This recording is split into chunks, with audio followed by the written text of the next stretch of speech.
Hi, my name is Alexa, and I'm an account manager here with Katapult Network. I've been in the recruiting industry for close to 5 years now, and I'm here today to help give you some coaching points on building the best resume for you.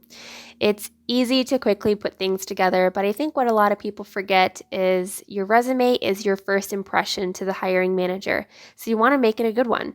If your resume is sloppy, missing information, or just a bit hard to read, you may lose out on an opportunity you were excited about. Here at Katapult, we always recommend a simple, clean, easy to follow resume style for recent graduates. A resume is more than just a summary of your education and experiences as they relate to the job you're applying for. It's a way for you to advertise your skills, really showcase what you have done that could be important for this role. And it's important to remember that your resume is your own personal marketing material. The purpose of this advertisement is to get you an interview, to get your face in front of them so you can elaborate on those skills and experiences in person to help land the job. When candidates send in their resume, most hiring managers make a decision about whether or not to bring them in within 6 seconds of looking at that resume. So let's start with the basic formatting guidelines. First, make sure you're utilizing the margins of your resume. If your paper is sitting at 1 inch, but maybe you need to squeeze in some more of your experiences, try moving it up to 0.5. That way, you're using the space well and trying to fit everything on those 2 pages as best as you can. Second, your font size should stay between 10 to 12. Whoever is reviewing your resume needs to be able to read it, so you don't want your font size to be any bigger than 12 or any smaller than 10. Third, you should keep your resume between 1 to 2 pages. Ideally, 1 page is great, but it's not the end of the world if a resume spills into 2 pages. Just make sure it's still easy to read, it's not super wordy, and you're keeping all of the relevant information on there. Lastly, no pictures. It is common for some templates to have an area where you can add a picture of yourself, but it's better to keep that off so that way you can use the space well to have your information and your experiences stand out more importantly. Once you've got your basic formatting done, next we need to organize your resume. Be sure to put your name and contact information at the top so it's easy to find. Next, you'll want to list your education, degree, and when you recently graduated. If you have a 3.5 or higher GPA, definitely add it to your resume. It's probably best to leave your GPA off your resume if it's lower than a 3.5. After education, list your work experience. It's important that your experience is in reverse chronological order, so having your most recent experience at the top and then working your way back to the oldest position at the bottom.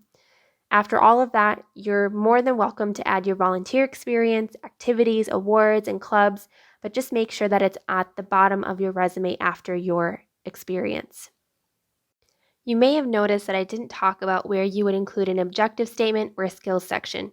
We recommend not having either listed on your resume. It's more likely to hurt your application than help it, and people just see it as a space waster than anything.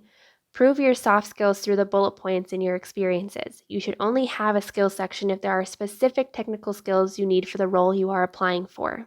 In your resume, you will want to thoroughly describe the main responsibilities of each position in 3 to 5 bullet points.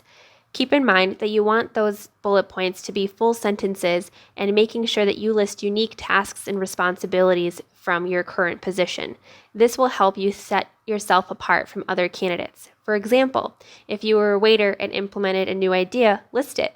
You could say, helped develop a new strategy for presenting specials to customers, which resulted in increased orders of given menu items.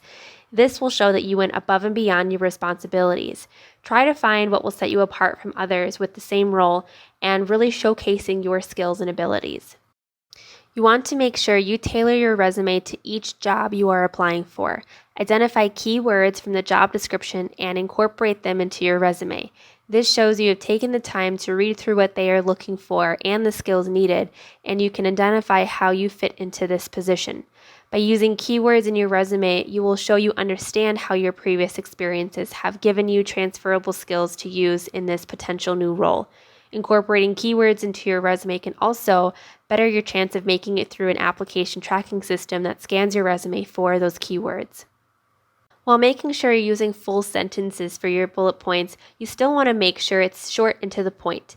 Each bullet point should be less than 2 lines, so that way it's not overcrowding your resume. Be sure to proofread for any spelling or grammar errors. Even if you're really good at editing, we always recommend having someone else to proofread beforehand. Here are a few bonus tips to help keep your resume sharp. Make sure you have a professional sounding email address listed. If you want to be taken seriously, you need to have a serious email for employees to reach out to. When submitting your resume, PDF is best. It's easier for employees to download and review versus Word. Don't forget to check how your resume downloads before submitting it. Sometimes changing it from Word to PDF could change the format.